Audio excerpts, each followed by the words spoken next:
Aïcha, partie 5. Alors qu'elle reprit les soins et se retourna pour ouvrir la boîte de comprimés de M. Dupont, elle sentit une main lui toucher les fesses. Au fait, M. Dupont l'avait effleuré volontairement la première fois, mais cette fois-ci, Aïcha, alors même qu'elle avait terriblement envie, lui demanda d'arrêter, sinon elle déposerait plainte pour agression sexuelle et il devra en plus chercher un autre soignant à domicile. Le patient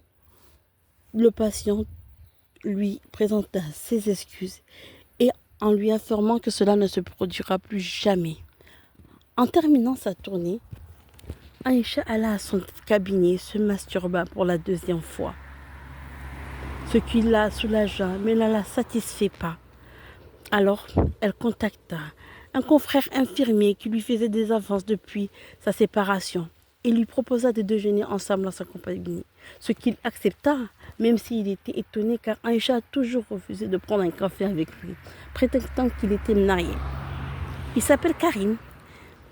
Il arriva avec une pizza, 2 canettes de soda et ils commencèrent leur déjeuner.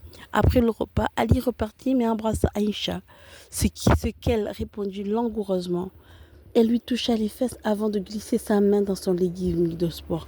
Aïcha ne l'arrêta pas et l'invita à rentrer dans son bureau, où il baisa.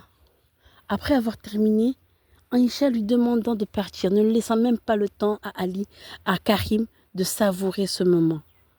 De son côté, Aïcha comprit qu'elle avait un problème, mais l'homme aussitôt parti, elle avait encore très envie. Pour Aïcha, elle était en train de pécher, coucher avec des hommes qui n'étaient pas ses maris. Cela s'appelait de la fornication. Alors elle se fit la promesse qu'elle ne recommencera plus. Mais tous les jours, elle se masturbait dans son lit, au bureau. Elle trouva une solution qui lui convenait. Une solution qui lui convenait et qui, selon elle, n'était pas un péché.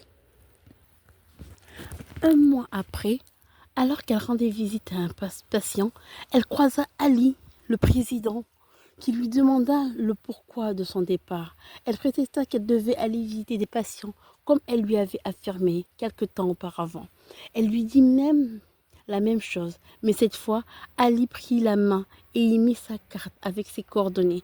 Lorsqu'Aïcha reprit la route, Ali rentra chez le patient pour récupérer les coordonnées de l'infirmière libérale, prétextant qu'il souhaite une aide pour sa mère. Ali l'avait à peine touchée quand il sentit les pulsions remonter. Elle rentra au cabinet pour se soulager, mais elle n'était pas satisfaite, mais devait reprendre sa tournée. Aïcha avait entendu par une cousine que si une personne fait les ablutions, cela pouvait l'aider à ne pas faire des péchés. C'est ce qu'elle fit et reprit sa tournée. Au retour, elle croisa Ali en route, mais elle ne fit pas attention à lui.